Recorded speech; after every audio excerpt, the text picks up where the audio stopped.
Hello and welcome to FPL Mate, your best mate for fantasy Premier League content for the 2020-21 season. My name is Dan and today we're doing a buy, sell, keep, avoid video for Gameweek 17. Kind of try and help you with some transfers for this game week. Now, as you can see, the balloons, that side, the balloons are still flying high from my birthday, but that's more than can be said for this game week. It's been a bit weird in game week 16, but we'll talk about that properly tomorrow. But instead, we're going to try and stay positive and move forward with some nice transfers today. So if you do like this video, please do give a big thumbs up on the video. Really helpful. And of course, subscribe if you're new around here too. But before we go into today's video, we've had a little break from sponsorships over Christmas. But I'm pleased to say that Buy, Sell, Keep, Avoid is once again sponsored by OneFootball. Now, for those of you who don't know what OneFootball is, it's a great app/website for all things football. Now, I personally use OneFootball, the mobile app, to check on lineups and scores for Premier League games that, you know, sometimes I'm watching the games and I want to see what's going on. I want to check the stats in real time. Sometimes I'm not watching the game and I want to see what's going on in that game. I'll check OneFootball and let's see what's up. But it's a great resource for football news and transfers too. Obviously, January transfer window just around the corner, so it's going to be all about that very soon. So if you'd like to stay up to date with your football, check out the link at the top of my description and see for yourself, and it's completely free, of course. So, quick note on the rules today. So, buys are players that you probably don't have but should consider bringing into your teams. Sells are players that you should probably have but you should consider removing from your teams. Keeps are players that you probably have and should also keep. And avoids are players that you probably don't have but you should avoid them too. And before we go into this video, I do want to just a couple of notes, a couple of warnings, because there's loads of talk about regarding transfers at the moment. I did want to give you a quick warning here. So if you are free hitting in game week 18, then all of your bank transfers that you have right now are gonna be discarded. Free hits, they reset your transfers back to 1 for the following game week. So if you have 2 free transfers to use, you've got to use them this game week. If you are planning on free hitting in game week 18, you've got to use them both now. Another quick warning, I suppose, is, and I've probably said this enough times already, but you know, it's important to keep talking about it. Save your transfers until the last moment. There's so much unpredictability going on right now, and waiting until the final moments to make your transfers, you give yourself more chance, more time to anticipate any games being called off, any players being announced as injured, unfit, maybe ill. I know it's tempting to use your transfers early, but try and resist doing early transfers or you may end up regretting it. Straight in with today's first buy, and it's Anwar El Ghazi. So guys, we are looking at statistically the best FPL asset to have right now. If you look at points over the past 5 games, even if you look at expected points over the past 5 games, El Ghazi's looking absolutely mad. He's starring in an in-form Villa side. He's on penalties. He's taken an insane 24 shots during this 5-game period. That's 6 more than second place Watkins, who, you know, is not so clinical as El Ghazi. 15 shots on target, which is 6 more than joint second place Salah and Firmino. This is discounting the game that's literally just happened, because I've made all these notes. Even though I'm recording after the game, I made all my notes beforehand, and, you know, we're running out of time, aren't we? 4.92 expected goals, which is almost double second place Vardy. His creativity stats, they're not exactly low either. So overall, he's just looking like an insane player to own right now. Better than anyone else. The only downsides are the fixtures, which don't look ideal. United, Spurs, Everton, Burnley, then Southampton. The fixtures don't actually turn what you might call good until about game week 26. So you might be waiting a while until you get, you know, this really genuinely nice run of fixtures that you might be hoping for. But sometimes you kind of do have to look at form over fixture, particularly when a player is this in form, and El Ghazi is in some serious hot form. If you've been watching him recently, you will have seen he's a real good player. Like, where has this version of El Ghazi come from? Where, like, I swear he wasn't this good before, but apparently he is. The other downside, and this is the reason why I personally won't be bringing in El Ghazi into my team this game week, is that he doesn't play a double in game week 19. And that's not to say you can't bag something against Everton, but personally I'd rather take my chances on the double with someone like Rafinha, Harrison or Bowen for a similar price. If you're free hitting in game week 18, this kind of might not be the play for you to go for El Ghazi. If you're not free hitting it in game week 18, then I cannot recommend El Ghazi enough. Just go for him. Absolutely go for him. Well, he's that good. He really is. My second buy is Rodrigo. Now, for someone primed and ready for double game week 19, then you kind of got to think about what Leeds players are we going to get in. We want to get in some Leeds attacking players. We know Leeds, they're kind of scoring for fun right now, so we definitely want to be jumping in on their attack. Now, most people are kind of looking primarily at Bamford. You probably already have Bamford already, let's be realistic. And then maybe Rafinha too. Rightly so, both of Bamford and Rafinha, they look fantastic. There's arguments to say go for some defenders too, but I'm not so keen because clean sheets are not going to be so common for Leeds. I know Leeds kept clean sheets against Burnley and West Brom, but that was Burnley and West Brom. Let's kind of be a bit realistic. But what if I were to tell you that the most creative and third best goal threat in the Leeds United side was none other than 5.7 million forward Rodrigo? Now that's pretty nice, right? Now game week 18 free hitters now only have 2 remaining weeks to make transfers to bring in double game week 19 players, and particularly if you're running 3 forwards, Bamford, Rodrigo, and then maybe one other, that could be really, really tasty indeed. He's kind of cheap, exciting, creative, and a genuinely really good football player with decent goal threat of his own. As I'm running 2 forwards, I won't be going for Rodrigo, but as a third forward or maybe a bench forward, if you're planning on a bench boost in Game Week 19 maybe, what a great player, and I'll be pretty jealous of anyone who does own him. Now right now, he's only 2.5% owned too, and not a lot of FPL managers seem to have clocked his great underlying stats, so he's going to offer a real differential too. Unfortunately, he kind of plays Spurs next, so manage your expectations a bit during this game, but as I say, not many chances left to bring in these double game week players, so you may have to grab him now. On to sells, and my first sell was Jack Grealish. So, as I said earlier, Villa's fixtures don't look great over the next sort of 8 or 9 game weeks, I guess. With El Ghazi, it's a case of going for a player who is in insane form and kind of ignoring those fixtures. With Grealish, his numbers do seem to be dropping off with each game week. And it's not that he's playing badly, it's just he's not directly involved with goal scoring opportunities anymore. He's kind of not shooting as much, he's not placing as many final passes, and he's kind of off all set pieces too. The shooting is probably the most important thing, as midfielders, they get most of their points for that extra point awarded to them when they score goals. So we do want to go for some goal scoring midfielders. That's probably where you should be focusing most of your attention when it comes to midfielders. Maybe this improves when we sort of see Grealish go back onto the wing, when Barkley returns, but who knows if Barkley slots straight back into the team anyway. Who knows if Grealish even moves from his current position, because in terms of what works well for Villa, this is working fantastically with Grealish a little bit deeper and in the middle, and the attacking players around Grealish, they kind of stepped it up a little bit. They found more freedom as the defending players kind of focused their attention on the talisman that is Grealish. So in pure FPL terms, Grealish is quickly becoming less and less desirable as an FPL asset. He's kind of out of form in terms of FPL, even though he is playing quite well still. His fixtures don't look great. He doesn't play a double in Game Week 19 if that's something you want to be targeting. He plays United next. It might be the right time to move him on. And the second sell for this game week, speaking of midfielders who have forgotten how to score, is Kevin De Bruyne. Now, De Bruyne, he's been really disappointing recently. His underlying stats, they do look good, but he's not finishing his chances. The other City players that he's passing to, they aren't finishing their chances. And when a player is as expensive as De Bruyne is, and you can kind of no longer even trust him with the captain's armband, you can't really afford to be patient with this kind of thing. So City, they have kind of changed from an effective attacking team to an effective defending team. The new Pep system seems to rely on good defending rather than scoring lots of goals, which is it's kind of a good job really, because City are not exactly a free scoring team, so it's a good job they are defending well. It just seems to be devoid of any clinical finishers in this City side right now. So usually we'd be seeing plenty of goals from Aguero, Sterling, De Bruyne himself, obviously, Gabby Jesus, maybe Mahrez, Bernardo Silva, but none of them are in good goal-scoring form at the moment. So City attack is not really the most desirable thing right now. And yes, the fixtures look good if you're not looking for a double game week anyway. But none of these players are scoring goals. So I don't know. It's just not desirable to go for the attack in City right now. How patient do you be? I personally would rather be invested in the City defence right now over this period of good fixtures, because You know, De Bruyne himself, 0 goals and 1 assist in his past 5 games. And I know, well, five past game weeks, I suppose. I know he obviously, City didn't play in the game week just gone, game week 16. But still, in the past 4, 0 goals, 1 assist. It's not really good enough for the kind of money that you're paying. City have kind of been disappointed in an attack.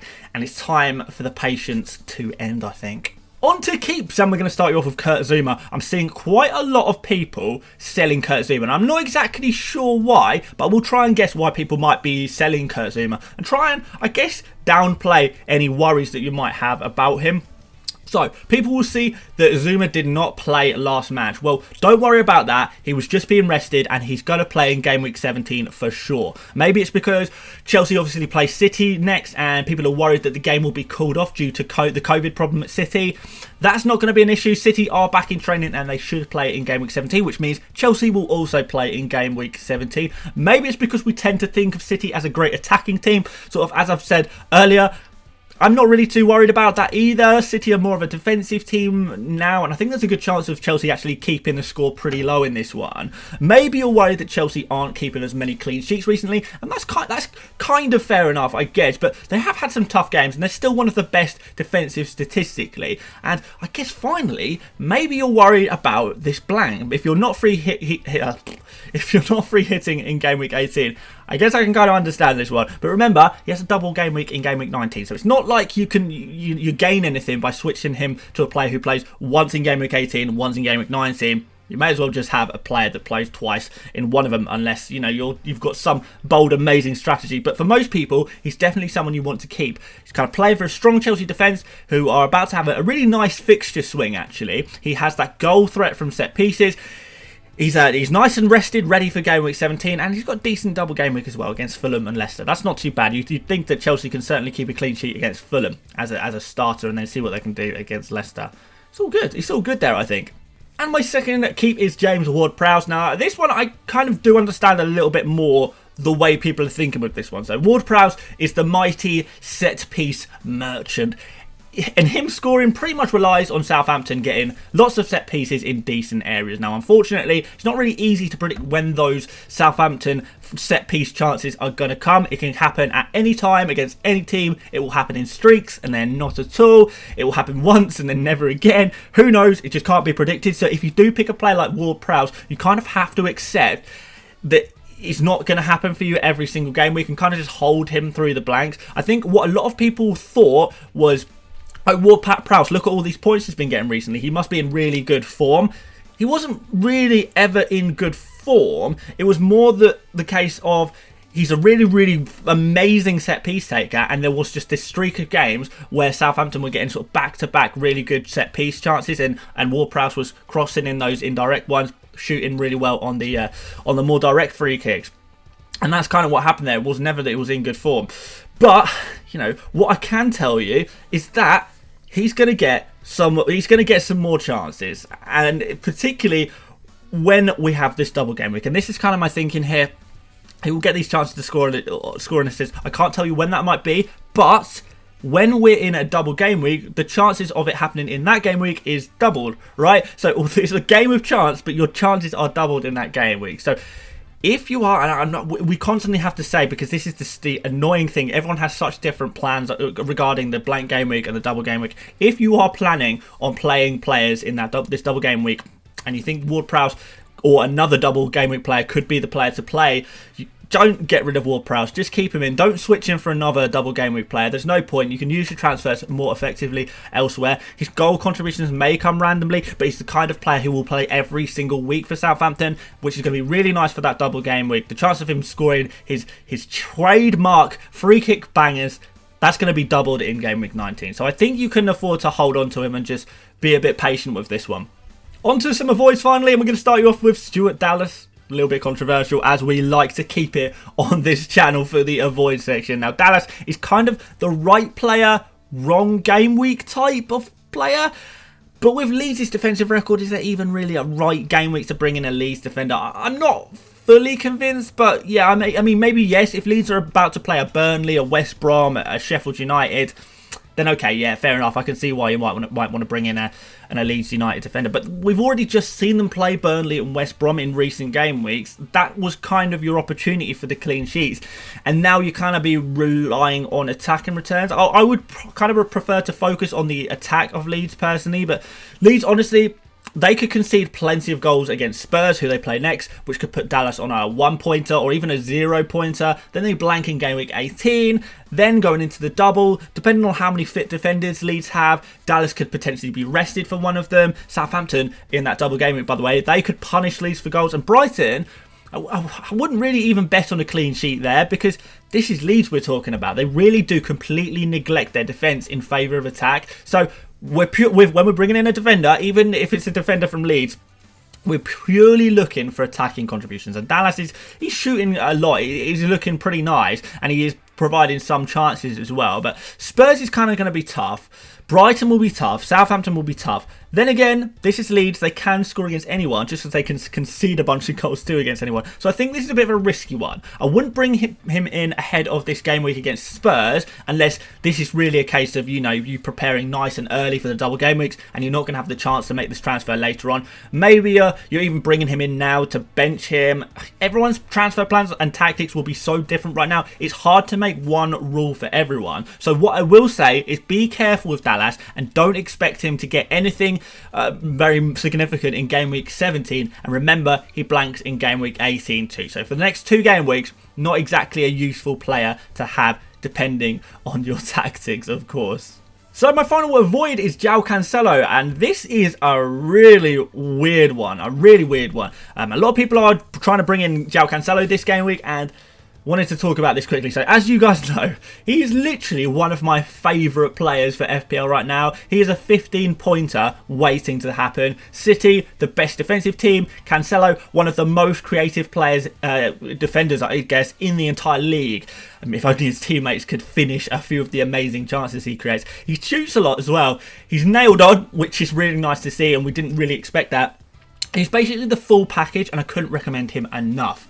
The problem is, and there was always going to be a caveat here, as we know, there has been a coronavirus outbreak at Man City, and it's rumoured that Cancelo is one of the affected players.